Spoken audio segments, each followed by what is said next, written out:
Hello, everybody. So, welcome to the new podcast series, or welcome to the new Facebook Live series. Welcome to the Love Health Center Facebook page. And today is a special occasion because it's a men's talk. So I'm just here to play the role of women, always chatting in the middle. So let's introduce our guest today, because we have an amazing guest today. So what you should know about our guest: he is an international speaker. He is an awarded publisher, published a book of him. I think it's the third book is coming, or is just the second, but he will explain it in details. And also he involved in the orgasm topic for more than 10 years, as far as I know, as far as I remember. And also he's a very successful orgasmic meditation coach. And my personal opinion is he is amazing, and he trained me as well. He's like, it's a pleasure to introduce Michael to everyone, to the Love Health Center's audience, because he trained me for the orgasmic meditation, and how he introduced me on that path and opened up me an opportunity to improve my life, improve my sexual health. So big warm welcome to Michael Charming!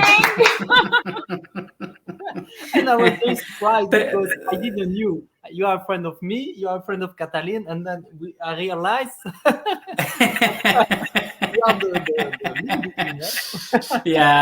Thank you, Kathleen. Thank you, Oliver, for inviting me to the show. As Kathleen mentioned, I'm an orgasm coach, a relationship expert, sexual healer, a certified body worker, international speaker, founder of my own podcast, The Orgasm Coach, and an author of 2 books. Currently writing my 3rd book, expecting to finish in about a couple of months. So, yeah. Congratulations. Thank you. And my specialty has mostly been in orgasms and trauma and abuse. So these are the 2 or 3 topics that I mostly cover. So we'll invite you next time to present your books. That would be an amazing opportunity. Sure. It will be my pleasure. So thank you for accepting the invitation today to talk about the man performance and the pressure of the performance on the man. And let's share some personal experience, something which is very authentic. And I don't know if you want to start or I start. What do you prefer? Tell me. I'm perfect. I'm easy to go. I'm always willing to share about my life, my experiences. Okay, let me ask you a question. What is in your mind when you hear it's a pressure of performance? What is your first of all? What is your personal experience, and what do you hear from your client? Yeah, you see, the thing is, I come from India, and when I first came to England, there was a lot of inferiority complex. So not only inferiority complex in terms of the skin color, you're coming to England and there is this whole white vibe around there, but also when it comes to hooking up with women, it was very, very difficult. So there was inferiority complex in terms of adjusting into the culture, but also in terms of whether I'll be able to satisfy a woman, because English guys or Western men are generally more taller, so they also have a slightly bigger penises. So that's the kind of, without even actually going into sex, that's the kind of pressure I felt when it came to performance. So I used to worry a lot in terms of I used to measure my penis, and I used to compare what the website says, because the average penis, they say about 5.5, 5.6, and there are a lot of African dark-colored men as well who talk a lot, in a boasting way. So all of this added to a lot of pressure. And I have to say that when I did had my first girlfriend, I was a lot more focused on pleasing her, but also there was a part of me which was focused on whether am I good enough for her.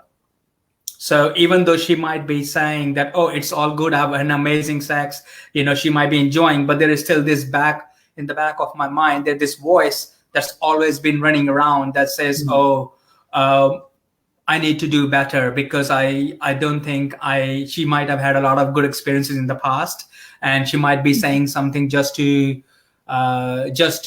make me feel good, and it really took me a long time to get over this complexity, this inferior complexity. A lot of practices, orgasmic meditation was definitely one of them. When I started studying Tantra, so these two practices definitely helped me to completely let go. Although I'm a very outgoing and adventurous person, but I'm really sharing about few parts of my life which did existed at some point. Yeah, thank you. And I'm curious, how long does it took you to come from the past, I would say, limitation about complex, and the fact that you transcend it and you are, I would say, expressing yourself more authentically and not, I would say, influenced too much by the culture? I would say more than 60% of the work was done when I had my second girlfriend. So she was also kind of enjoying the connection and sex.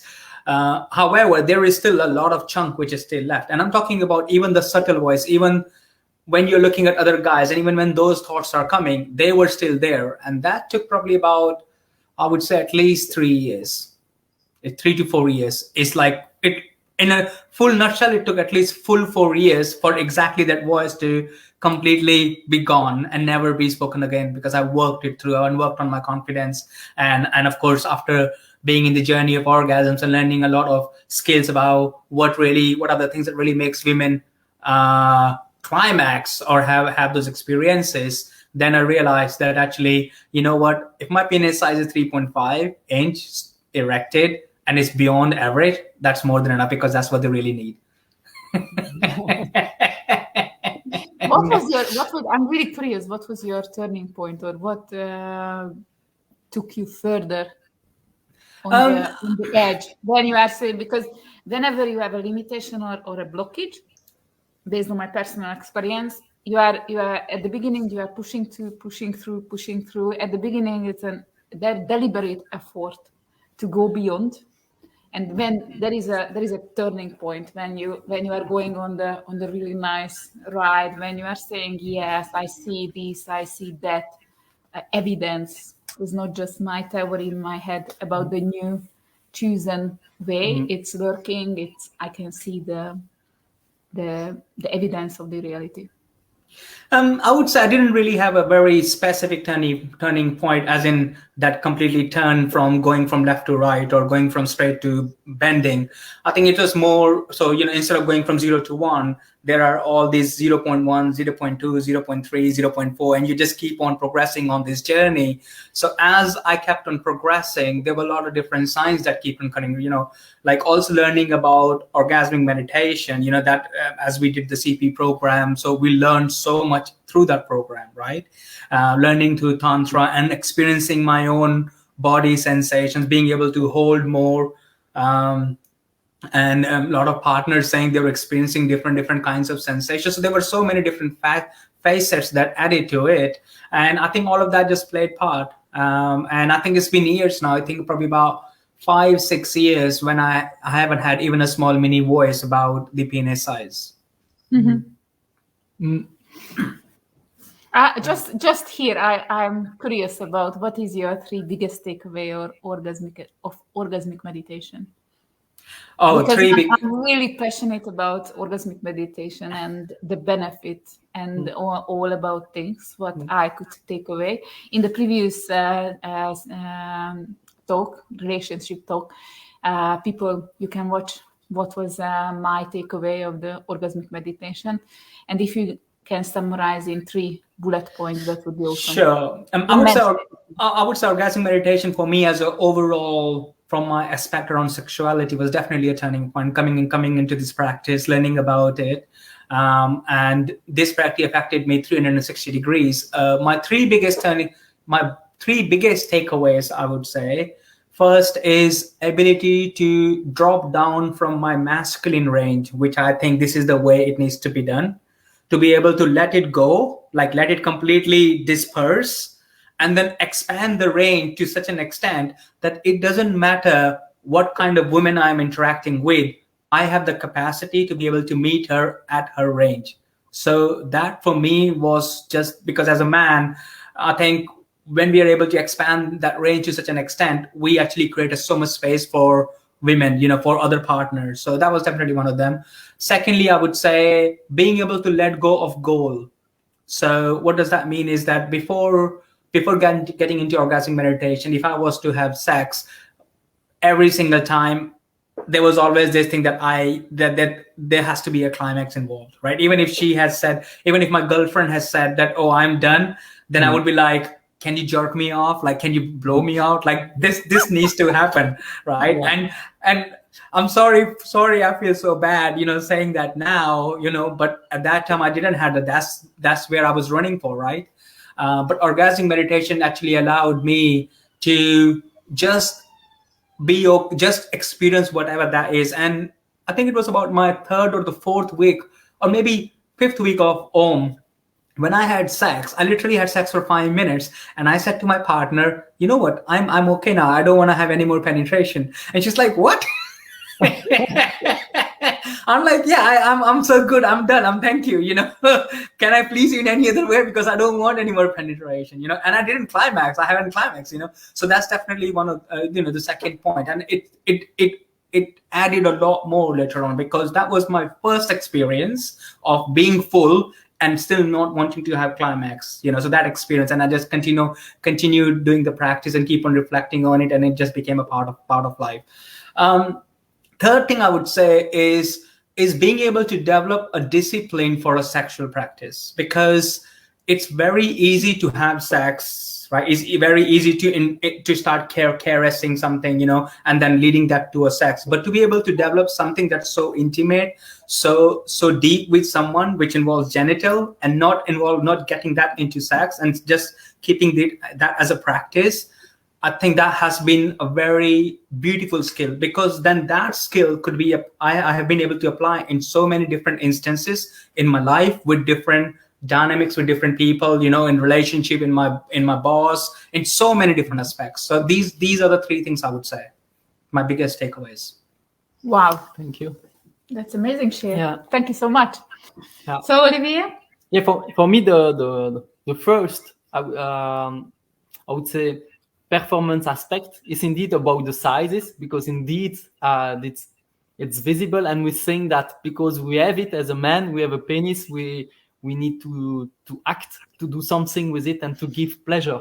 And it's the first pressure that I should give pleasure, and it's changed from the time I understood that the pleasure you allow yourself to receive it, in fact. And indeed, you share the experience with a partner, indeed, in this case with a woman, but it could be with anyone, any partner you sell. But on my case, it was with a woman, and understanding that the pleasure of the other is not fully my own responsibility. It's dependent on his own history, how much she knows her own bodies, how she can manage her mind, and so on. And also the fact that I read the Kama Sutra, for instance, and there it was mentioned they categorize the penis and vagina in three categories, from small, medium, large. They give a name of animals for the man and for the woman, And I say, yes, indeed. That's such obvious that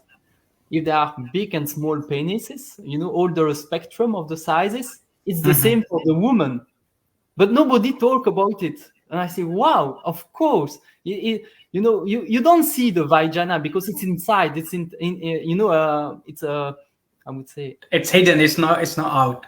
Yeah, so nobody, even the women, don't know what it looks like inside and what's the shape and what's the length. You see average value on internet, but okay, if I have a certain size, probably a certain percentage of the women get a similar size, and that could please them.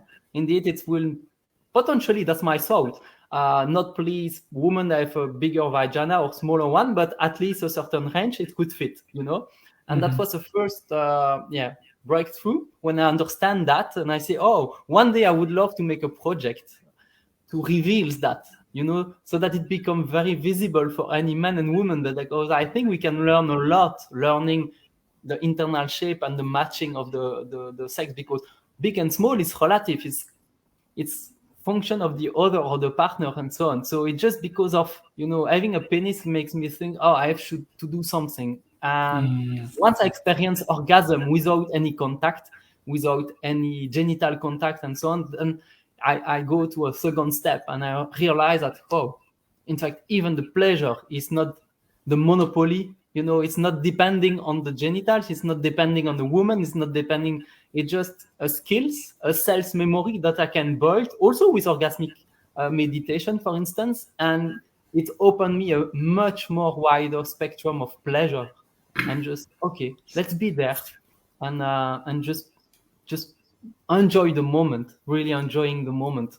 That's about the size and the pleasure. And it was a big change for me. And the third? Yeah, I mean, I when we had the conversation at the first time about this topic, I confirmed that there is an expectation from women in terms of my pleasure depends on, in the past, definitely it was inside me. Yes, my pleasure depends on you. Yeah. Probably it's related to the penetration. And out of that, I could imagine it's a pressure of the performance of the penis. That was my first thought when we started the conversation. So it was really interesting to discover on one way it's a generalized pressure, because I'm going there and I depend on you. Yeah. And you are having the pressure because it seems to be like both of the pleasure or both of the joys depends on you, which is a false belief. Yeah, and for me it was a pressure of performance when I really feel the woman is expecting the man should know how it works, how she's working, and every woman is different. So, and it's like her orgasm depends on me.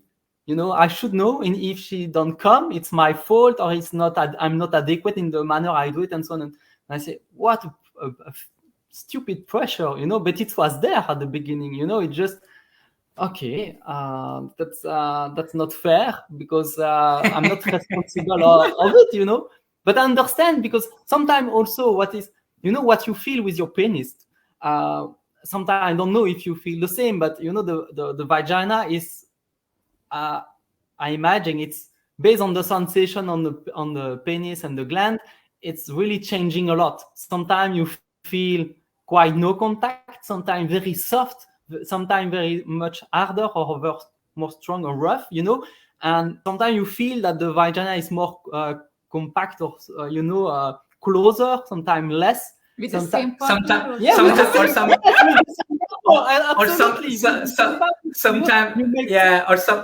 And sometimes you haven't even put it in, but she's willing to just suck you in and take everything out, right? Yes. And there are so many variations of sex sensation on the penis inside the vagina with the same person, with the same partner. Yeah. And depending on the I would say the energy of the moment, or with fatigue or without fatigue, with aggression or less, or if it's just at the beginning or after 2 hours of sex or whatever, it's changing a lot. And also based on the position of the partners, if the belly is pushing on it, if you play with your fingers on the belly and on the body, so you can feel so much different sensation and say, okay, sometimes I feel maybe you have the same. Sometimes no, it's not sometimes, it's 90% of the time, I feel the increase of excitation of the woman and the pleasure level. So if let's say it's 2 out of 10 or 6 or 8 out of 10 or 9 out of 10, and I feel in my sex like it's in resonance, and I feel like, I don't know how to call it. For me, it's like a magnetism resonance of any kind, but it's really specific because I have no words because it's a sensation from the penis. When you talk about the sensation, the touch, hearing, smelling, touching, it's easy. But when you talk about the sensation of the penis, we miss language, vocabulary. But for me, it's like a magnetism. And I feel when the woman is going up, or when I touch a hot spot, a point which is very sensible. And when the partner is taking so much pleasure, and sometimes I just want to stop, and stay there and feel it, because the sensation is changing. Have you ever done that where I touch a point, and the partner and myself, we are in the waves of sensation, and say, okay, why I have to move? It's just good here, and I stop. Do you feel the same? Yeah, absolutely. I mean, whatever experiences you have mentioned, I'm very much familiar with these, because these experiences have been my experiences too. And I think this is where it becomes really a good, fun game. This is where it really becomes a deep, interwoven sex, where the whole energy around is just one, where both of you, physical bodies, you might be different, but energetically it's basically the whole vibration between you and her, like between me and her. We're just feeling it all together. She's experiencing in her body, I'm experiencing in my body, and they're just vibrating together, but this can only be, in my view, this can only be possible when we men let go of a defined framework. Because for this to happen, we have to be able to have a full control on ourselves. We have to have a full consciousness, in terms of where she is at, how the energy is feeling between us, where am I at, right? So that awareness, what we say, needs to be very, very heightened, because and we need to be completely surrendered. Only in my view, then these things are possible. Because imagine if we are going too fast and too strong, we're trying to please her, but her pussy is like, no, I don't need strong and fast. I just need you to just touch me there and be there, and just let it do whatever it needs to do. And then let the penis, let them play, let pussy and cock play, rather than my mind and her body play. You know what I mean? So let the sensation expand from there outwards into the body and togetherness. Mm-hmm. And for in terms of the performance, you can help the most for women if you create the environment, if you create the surrounder, so that they have the ability to surround, fall into the experience without expectation, without rush, and really being in the present. And also we had a conversation. So I believe if we're talking about our generation, when the YouTube and all of the internet has not been existed yet, at that time, I think many of us had earlier sexual experience than seeing a porn, or like maybe just a magazine were available where you could see some pictures. It's like how it should go. At that time, I 100% or 95% sure the setup of the mindset of the first sexual connection or the regular sexual connection for guys were the magazines and maybe the porn on cassette, and for girls is the romantic movies. The perfect match, indeed. I think the first cult movie where this topic had been touched, it was the Hot Bubblegum, where basically revealed like how the guys are taking, like, having the resources of knowledge and how the girls are acting or behaving. So it's very important in our mind. There is a kind of pre-set up, like how the perfect orgasm should happen, what is the sequence. Okay, we are going for the nice date, we are having a nice dinner, you are touching me, you are saying nice words, you are looking to my eyes. So certain scenario what has to happen like one by one, and if something is missing, the perfect orgasm is not happening. It's over. I'm sorry, you. And how has that and how has that changed now? So that used to be then, right? Like there needs to be a perfect setting and perfect sequence to follow for you to be able to experience orgasm. But how is it now? Then the reality came on the board. Some things came, like first of all the personal experience. It's completely different. I shared on few platforms. My first sexual experience was not really good. Like all of the romantic part has missed, had been cut. It just was a kind of rush into the middle, and slowly I discovered by myself. But personally, I could not find some form of resource which I rely on, or not like a natural resources without emotions, without good or bad kind of contrast to learn how to have sex, how to make love on a pleasurable way. So that kind of this discovered through relationship or with partners what's working, what does not working, and then OM came on the board. It was for me is a big release or big discovery and big change in terms of the expectation, and there I experienced how important being in the present, focusing on the body sensation instead of the expectation, instead of the mind, switch of the mind. And this is where what I would raise if any of you, a man, hey man, if you have any problem with like a pressure of performance, if you help us for women to be absolutely relaxed, remove everything from the mind, because we have a kind of diffuse awareness. So all of the things and all of the checklist and all of the environment talking to us.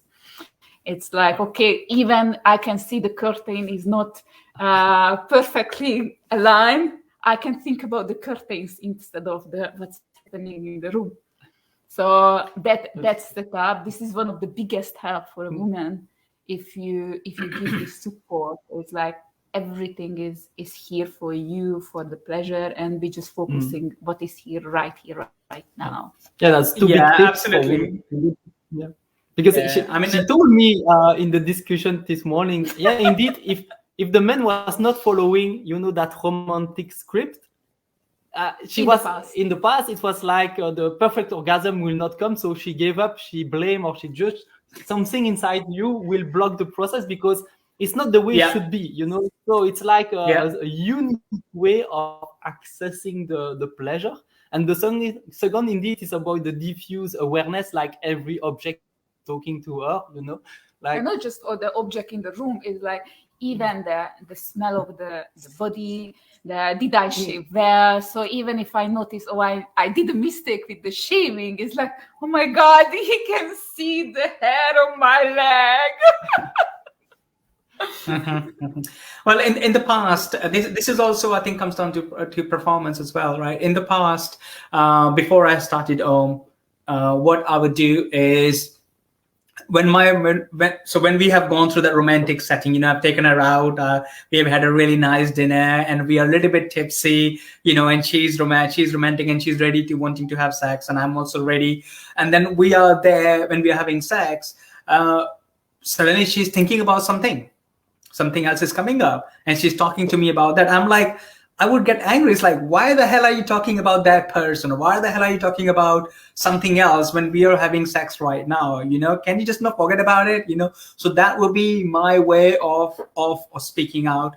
And because the thing is, because we were literally half drunk, so she would just kind of forget it, right? It's like, but it's not that she has forgotten. It's just that she's not speaking it anymore because we just like want to have sex. However, over the years, what happened is once I was having sex with somebody, she's all there, present, physically, like there with me. However, there was a moment where I felt that she's not there, and it's difficult to say when a woman is not speaking, right, and she's there physically. It's very difficult to say whether she's there mentally or not. So I picked up on that because I picked up and realized. Yeah, so I asked her. Yeah. Then I asked her. I said. Then I asked her. I said, "It feels like you are not here to me. Am I correct to say that?" And that brought her back into the room, right? And then she started sharing. Oh yeah, I was thinking about this. So whatever I was doing from an act of wanting to please her, I had to stop. I literally had to stop. We sit down on the bed, and I said, "Okay, tell me, how can I support you? What's happening here? Share with me." Right? So sex stopped, but something else opened. And of course, I didn't have sex anymore because something that she was sharing became too vulnerable, and we got into a very different, connecting, vulnerable space where it wasn't good enough for me to just go and just have sex anymore. So I didn't perform there from a sexual perspective, but I performed at a deeper connection perspective. So that was really a mind-blowing experience for me, and she felt, of course, afterwards, when we closed that session, after a few days, she felt very, very grateful that I was able to pick up on that she wasn't there. And it really just, as a man, I felt grateful, that we are able to nail somebody and call it out, right? Calling it out in a loving way. That's beautiful. Because I think it's one of the best tips for men to be present. This is one of the biggest gifts what you can give to a woman, being present and focusing on the present needs. Present. I've shared in the book, in my first book, presence involves not only physically present, you are physically present, but also mentally present. Means you're looking at after your own beliefs, what kind of beliefs are coming, what kind of thoughts are coming, what kind of patterns are coming out, because that's always going to happen, right? So also present with that. Then you're also present with your energy, your sexual energy, your whole aura or the vibrations around, so that's also a present. You need to have that level of presence too. And then you also need to be able to receive the presence from your partner, that how is she, where is she, physically, where is she? When I say physically, like, is she feeling sensitive somewhere else right now, or is she sensitive? Is she numb somewhere? So that once we're open to that presence, we will start receiving it. And where is she mentally? Is she mentally present with me, right? And energetically, where is she? So that once we have these three levels of presence, that's when the game changes. But of course, it can only happen when we as a man really work on ourselves. I mean, I do not know, based on my experience, I do not know any man who can just be present like that in a day. It's a constant, regular work that you have to work on each and every aspect of you to get there. Yeah. Thank you. What as well is important to add, I believe you right now can share is how much difference it creates once you have this skill being present on the many layers. What are the difference what you can experience? The difference that you can experience is, shall I wait for Oliver to say or should I? The difference it will create that you will not necessarily have a lot of sex. What do you mean? This will definitely happen because a lot of the time your sex will get interrupted. A lot of the time you will not have the level of sex that you would like, because the thing is, when we are present and when we start checking in with our partner, we are also entering into a deeper conversations. Sexuality, they say in sex we see each other, and we see each other at a deeper level, and that would mean past hurt would come up, past, whatever is being held in her body will start coming out. And if that is coming out during sex, I would say it's important to address and open the space for those things to come out, rather than keeping. And yes, there are sometimes you could say, some things you can touch base later on after sex if she's okay and ready for it. But if she's not, let that open out, because the more she's opening or the more she's going into those places and taking you to those places, the more her subconscious mind is developing and building trust on you, with you as a person. The more her body, the deeper part of her body is willing to open up. It might not be visible at a physical level, but that's what would happen. So, and we might not have that much enough sex, but what would happen, the quality of sex that you will have, in my view, it just changes. It goes to such an extent that I would rather have that one quality of sex than 5 superficial, lower level of sex. Thank you. What's your experience? My experience is that indeed the level of connection is so much different. It's like the connection is it's not just at the genital level, it's also at the physical level, at subtle level, emotional presence and joy and celebration. It's like a whole connection, and that's priceless. So when you touch and experience that several times, you don't care about script or the penetration or whatever, because here we talk about performance and linked to some kind of penetrative sex, but it becomes so it's just one piece of the a huge universe of sensation and quality of connection. And that brings me to the second point for me, is performance was also connected to the ability to last, to have a duration in sex, so that is not 5, 10, 20 minutes, but it could be much more longer, and it's a kind of performance pressure also to be able to last long enough so that both partners enjoy. And indeed, if the partner knows her very well, I've seen 2 scenarios. First, it's great because she knows herself very well to have pleasure, I would say, at a similar level than me, or she got so much pressure that my body reacts so fast. I told about that resonance and magnetism of pleasure, and it can took me so far, and it could make me ejaculate so fast when the woman is a very rapid and a huge pleasure. It's for me. It's I need to stop, because then you can bring me after 5, 10, or even 1 hour. As soon as you reach a certain extremely high level of sensation, I cannot control anything. I just have to breathe, to relax, to slow down, to stop, or just stay there.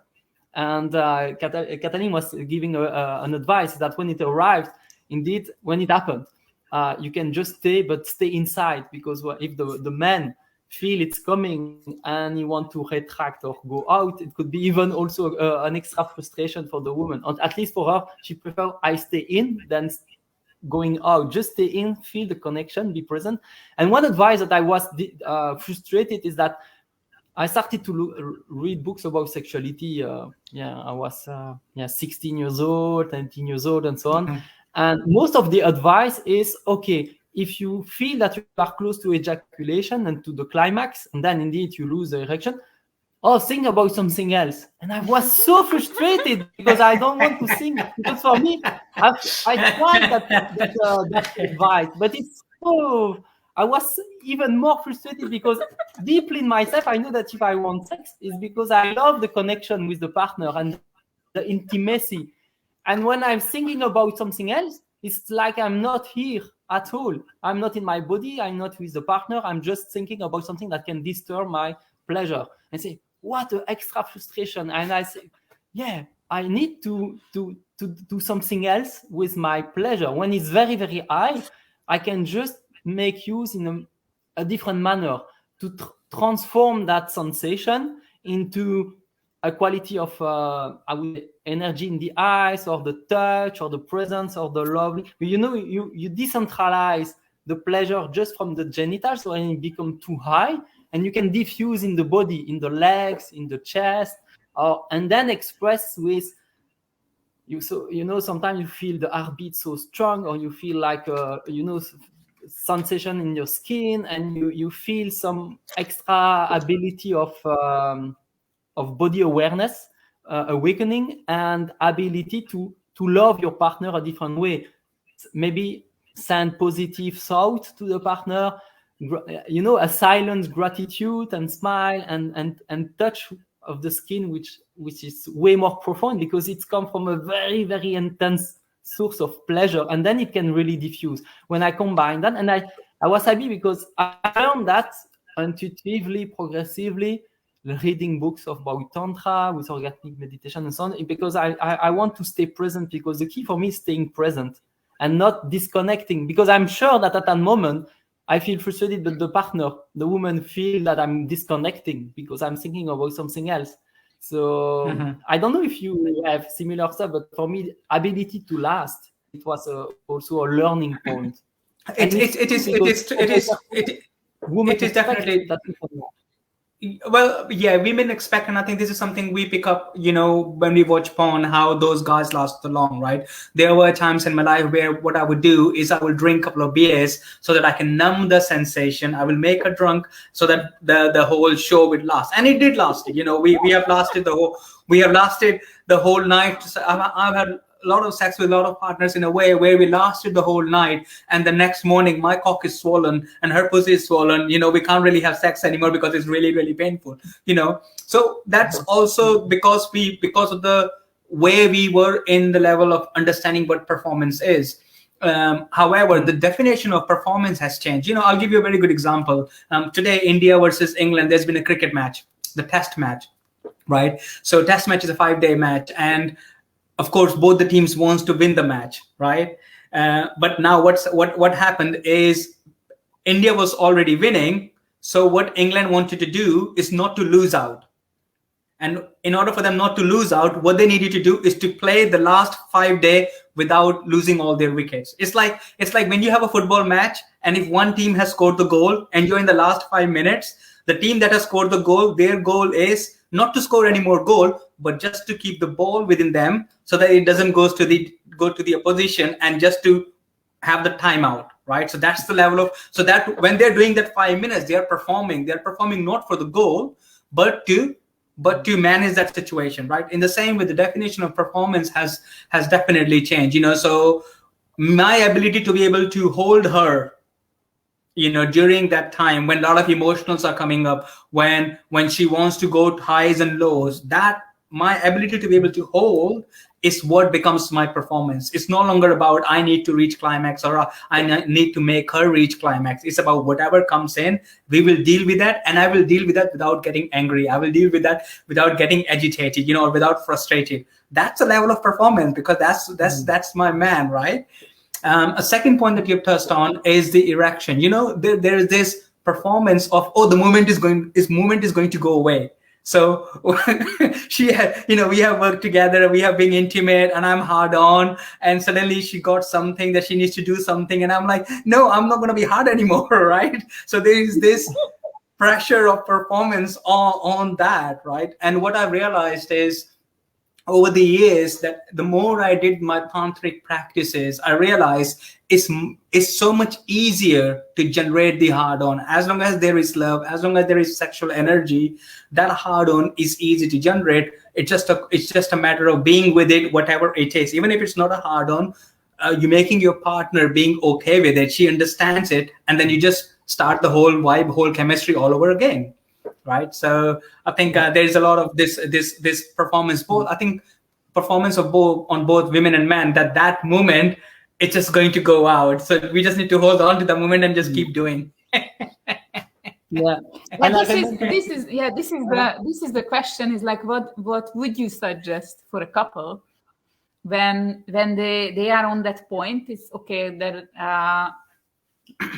the man or a woman is getting really, really close to the climax, and they would like, especially the man would like to stop because maybe it's getting over, and the woman really wants more, and you stop it or you really slow down, it can create a frustration. And I have this experience, you have this experience. In the past, I wanted to discuss with my partner this part. And it was a complete rejection in terms of discussing this topic. It's like even became more angry, the partner is like, I'm bringing up this topic.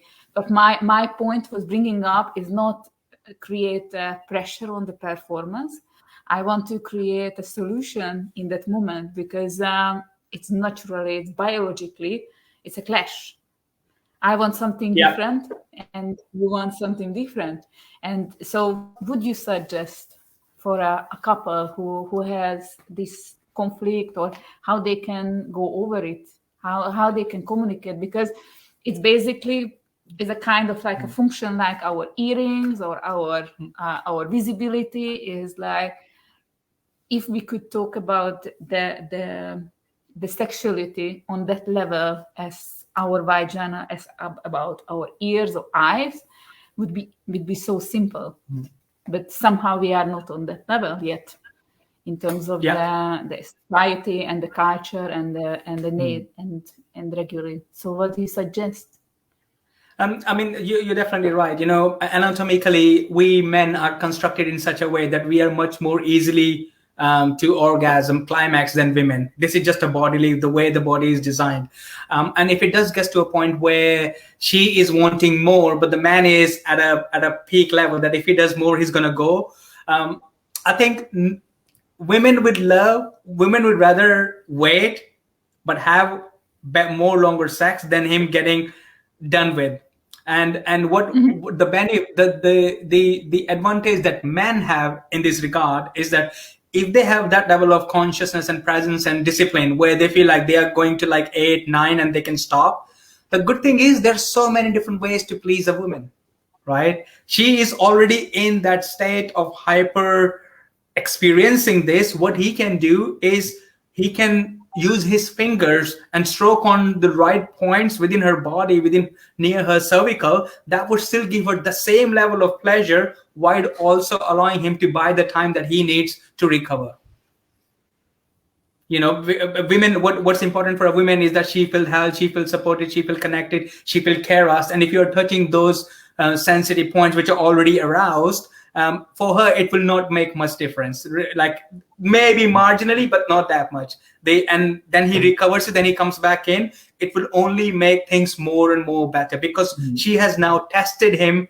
Her body, her subconscious mind has tested him. He has managed to pass that test, and she'll be like, okay, I'm even more open. You know, that's been my experiences. And for you, what would you suggest? For me, I suggest to talk and say, indeed, I may experience sometimes. I can feel that I can follow the rhythm or the desire, implicit desire of the woman to continue the contact, the movement, the stroke, or whatever it is. It could be with the penis, with the fingers, or with the tongue, whatever. But you know, I can't follow. I'm enjoying. I want to follow the ride and go with you and so on. But sometimes I prefer to stop. That is nothing to do with her or whatever, and it could happen. It could be, we can experience a frustration, but we accept that it's part of the sexuality, that it's not just straightforward to a goal, that it's a journey, it's just a moment together to enjoy, and it's not an objective or a criteria of satisfaction, in fact, to go to a certain point, but just enjoying a pleasuring moment together. It's nice. It's like, for instance, I remember at the beginning I told, you know, my pleasure does not depend on my erection level or erection strength. My penis can be non-erected or medium or very hard or extremely hard. My pleasure might be aligned with it, but it might not. Just don't think that it's good because when it's a strong erection, and don't think it's not good when it's a lower erection. It's nothing to do with that.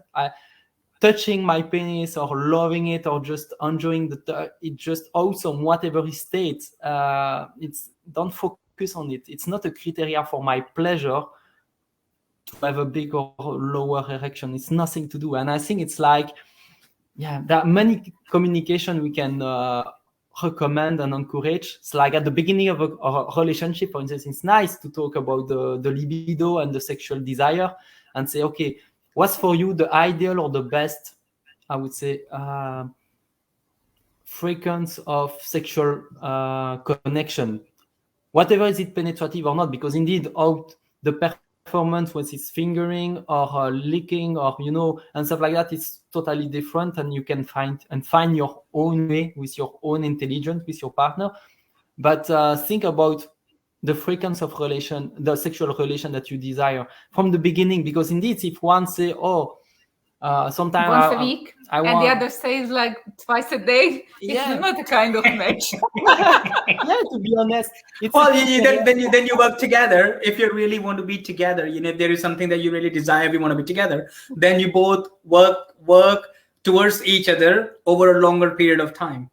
So he moves from 1 to 2 days a week. She moves from 2 days a week, two times a day, to maybe pleasuring more herself for the time when the man is not available, and then building that slowly, and then eventually they will find some resonance somewhere, meet somewhere in the middle. Because for maybe not on the first date. It's not the first date. Why not? Just before we are going further, can you confirm like how many? What is your sequence? Imagine how it could be funny and light if asking about sexuality is so natural and easy, and say, okay, we talk about emotion, about culture, about spirituality, about communication skills, or the manner to live, and the relation to time, money, space. Or we can talk about, but also we can talk about sexuality as easy and that is as it is, and say, okay, if I know myself, and okay, sometimes I want twice a day, sometimes it's once a week, and sometimes it's fluctuating from that to that, and it depends on my I would say life, energy, desire, and partners, and the partners say the same. Okay, it's a match. But if you know that there's a big difference from the beginning, that it will become challenging for one or the other. It's going to be challenging. The best is to be honest with each other. I have a list of dating questions that I always ask women, right? And there are on my very first date, I always ask them. And this is not something I've been doing since I've been in this journey of sexuality. This is something I've been doing even before. And the couple of questions around sex that involves is, do you have an STI? Right, is an important question. Mm-hmm. And then there would be, how has been your sexual life? How connected are you? What's your sexual fantasies? Now the thing is, unfortunately, whenever I've spoken about these on my first date, I've never managed to get to the second date after that. Because then women just think that I'm a pervert, because I'm talking about sex, because that's the mentality that exists in women who go out on a date. When a guy is talking about sex on the very first date, they think, oh, he's only looking for a hookup, he's only looking for a sex, So unfortunately, I happen to be in that age where the sexuality wasn't that spoken about as we see now, and a lot of women are coming out now. I wish they would have been 10 years ago. I would have a lot more successes than those successes, but I'm not, even though I've never managed to get to the second date, I never stopped asking that question on my every first date. It should be the way. It should be the case. It's asking these questions because it's like related to all of our life. Well, it's a relationship, and we're not going to have a relationship, and we're not going to have a relationship without sex, right? Sex is going to become a part of a relationship. So hopefully, that's why it's really important to ask it, because personally, I know somebody who said is like, I hate sex, like I can live without sexuality, and this is that person's opinion, and I respect that. Even I don't agree. For me, it would not work. It's such a strong energy, the sexual energy, the attraction and the desire to connect physically and with all the dimensions of the talk, the touch, and so on. So let's be honest, because as a sexologist, I see so many couples where it happened because probably the most challenging parameters is the frequency of the relation, the desire of sexual relation. And sometimes it's the woman that wants much more, and sometimes it's the man. It's not good or bad. It's just be honest from the beginning and check, okay, is it workable, or is it enjoyable and source of enjoyment for both of you, if you have something that can match, or if you have something that cannot really match easily. Because some people feel they're asexual. It's not good or bad. Some people love to make sex not so frequently, once a month or one every 3 months or whatever. They call themselves asexual and so on. It's not that they dislike or they don't want sex. It's just that they are nourished with a low frequency of sex, and that's nice. Yeah. They use the sexual energy a different way in their life. They use it for art, for life, for professional activity, whatever. But the need of real sexuality and genital connection is lower. And just be honest. It could really save you being honest, because let's say the partner say no, or yes. It could be a different story that you can build.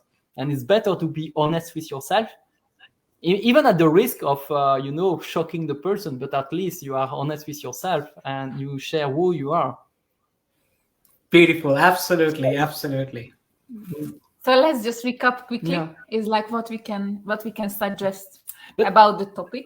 Yeah, and I would love to add something about what if there is no performance at all.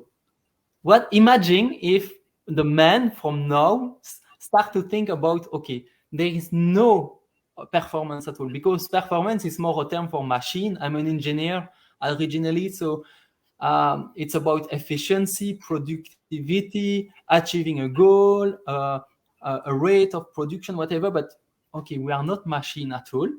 We are fluctuating in the desire. The body is not something we can control, but just follow and enjoy.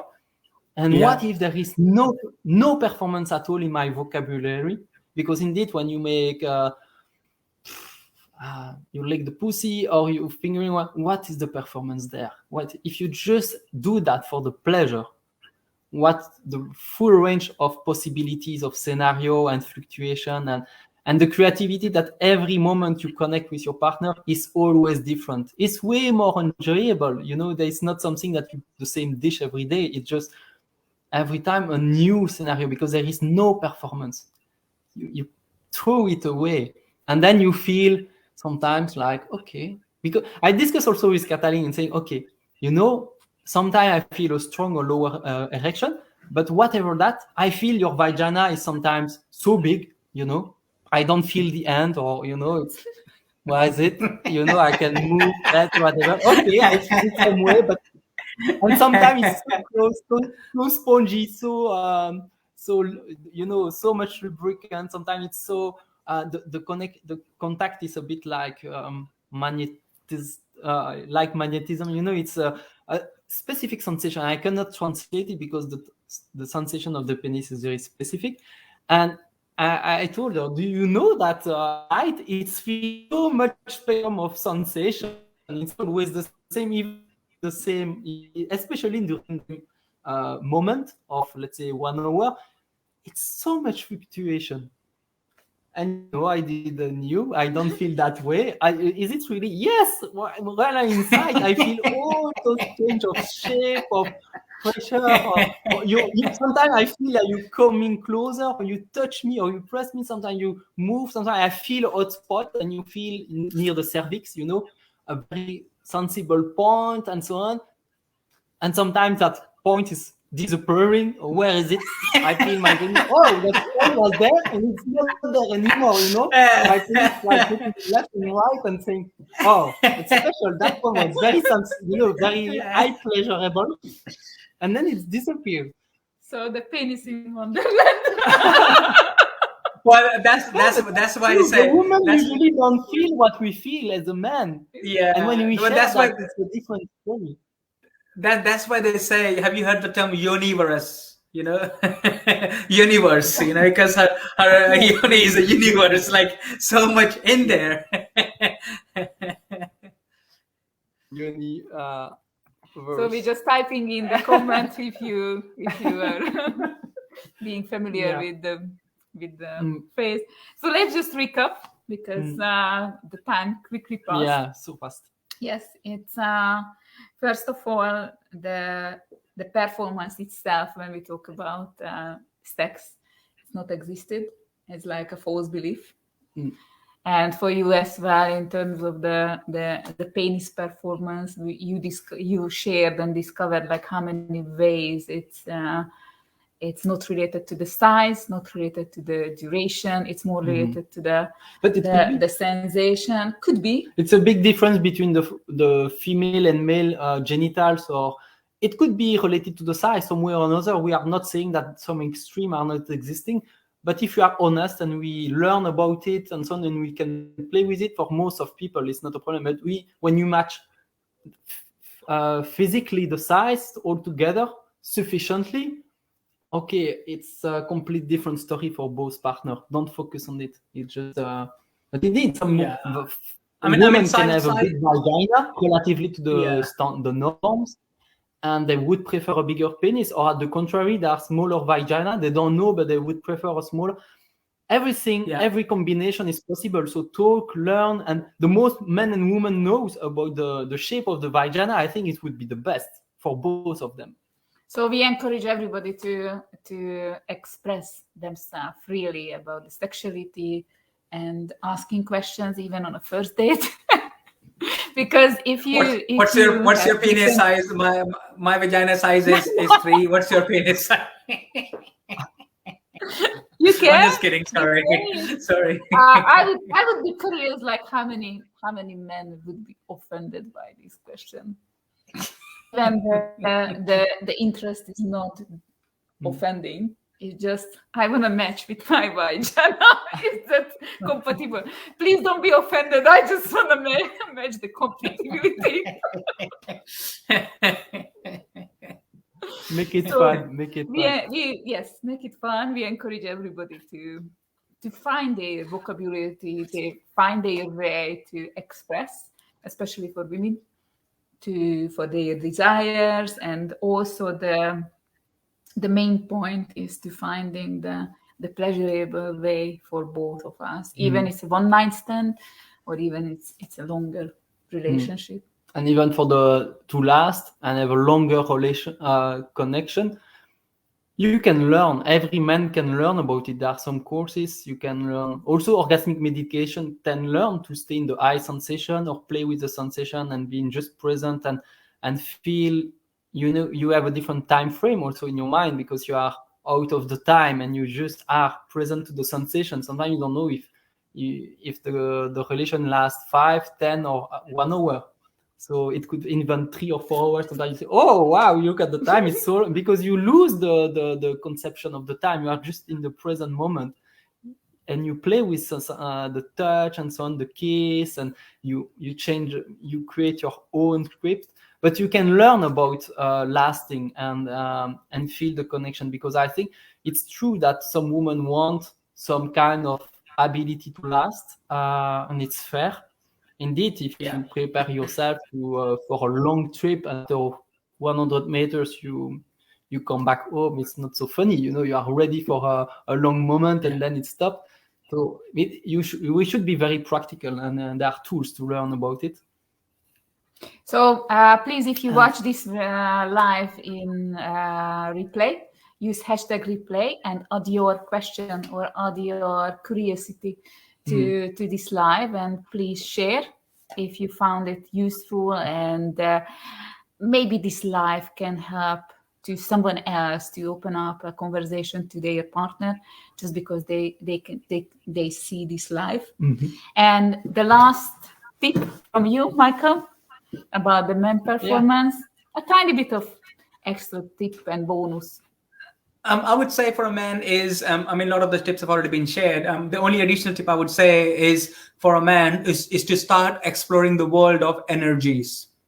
Yeah, because that's you will discover a lot. So that we are so much looking from a physical aspect, how she's looking at a physical body level, but if you start exploring the world of energies, then there are infinite possibilities. Because then what you will also end up having is what I call an energetic cock. And when you have an energetic cock, then it has no size because it expands. I mean, there have been sex. I've had sex where I've literally fucked her through the whole brain just from with my energetic cock. So I would definitely suggest that for men.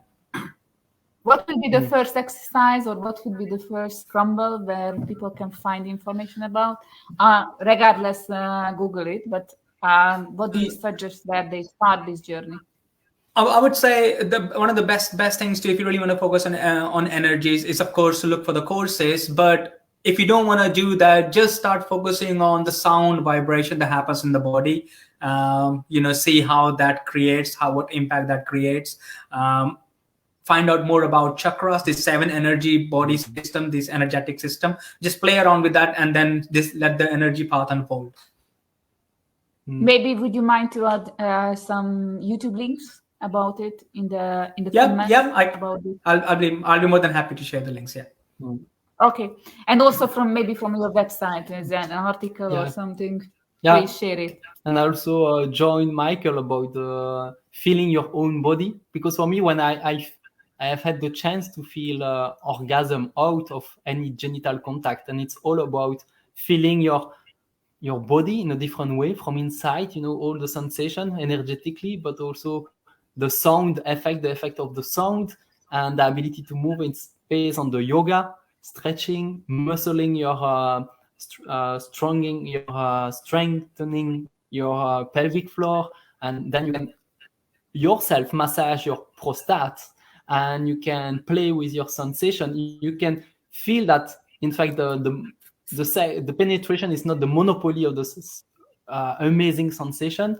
The penetration is not the monopoly also of great sensation. So you do not depend on all those parameters which are out of control of the partner, of the woman. You don't put pressure on yourself, but you don't put pressure on the woman neither, if it's about that. And you can just enlarge your ability to enjoy sexual energy a much different way, and then a universe open, because it's so much wider script and sensation that's usually shown. So I'm really happy that you share about the sound and so on, because it's a very important topic for me, and it's resonate to me. Do you have any tips? The last tip? Yeah. No, I was just saying that, for men, because the concept of energy seems very woohoo, sound is something that's the most tangible and most easiest for them to start going into. That's the reason. Yeah. Sometimes we talk about it, but I'm also an engineer in the past, and we talk about energy regularly, because everything is about energy, electricity, the heat, the light, mechanical energy, yeah, and it's a really specific concept. And for an engineer, talking about energy is like the basic ingredient of movement, of dynamism, of mechanism, and so on. So it's logic. And also from a chemical standpoint, we talk about it because physical material is about a molecule is an energy also. So a vibration is an energy. So it's just obvious, but it's about it's a way to translate a subtle energy. That it's a kind of difficult to translate a different way than by it, and it covers a wide spectrum of sensation. And it's a common word. Yeah. Indeed, for engineering, it's standard. For the sexologic standpoint, it's like a new world, and you say, you're talks about it. But many women talk about it too when you're connected from inside. And from the eastern part, it's like they already started many thousand years ago. The energetic connection. So what is your tip if someone would like to feel the pressure of performance? Like one small tip how they can start the change in their life. For me, it's learning and practicing. Learn about all other manner to enjoy the sexual energy, and practice, so that you start to master other practice than I would say one chord and one sound, but you can play with more musicality and harmony in your sexual life. My advice is to discover orgasmic meditation, because it's definitely a really, really good way to remove the focus from the I would say end result, instead of focusing on the present, right here, right now. So discover what orgasmic meditation can do for you. In the UK, you can reach out Michael. In Belgium, you can reach out Olivier. It's a beautiful practice. And we can share some information as well in the comment about it. And thank you so much for sharing Michael, this. And Michael? Yes, as well. Michael, what do you mean? What's your advice? He here. Yeah, an About extra that. one, an extra one. I'm curious. Okay. we continue. We keep continuing. Is it a replay? Is it like a loop? Actually, of performance, but you must give another tip. I would just say, I would just say, orgasms are fun, right? We should have more of them than less. Sexuality is part of it. We were born with it, and let's die with it. Thank you so much for all of the goodies and personal stories and the tips and advice, and show for someone maybe thinks I'm the only one who has this pressure, and now you could see there are minimum 12 men who has this pressure. So it's time to discover the world.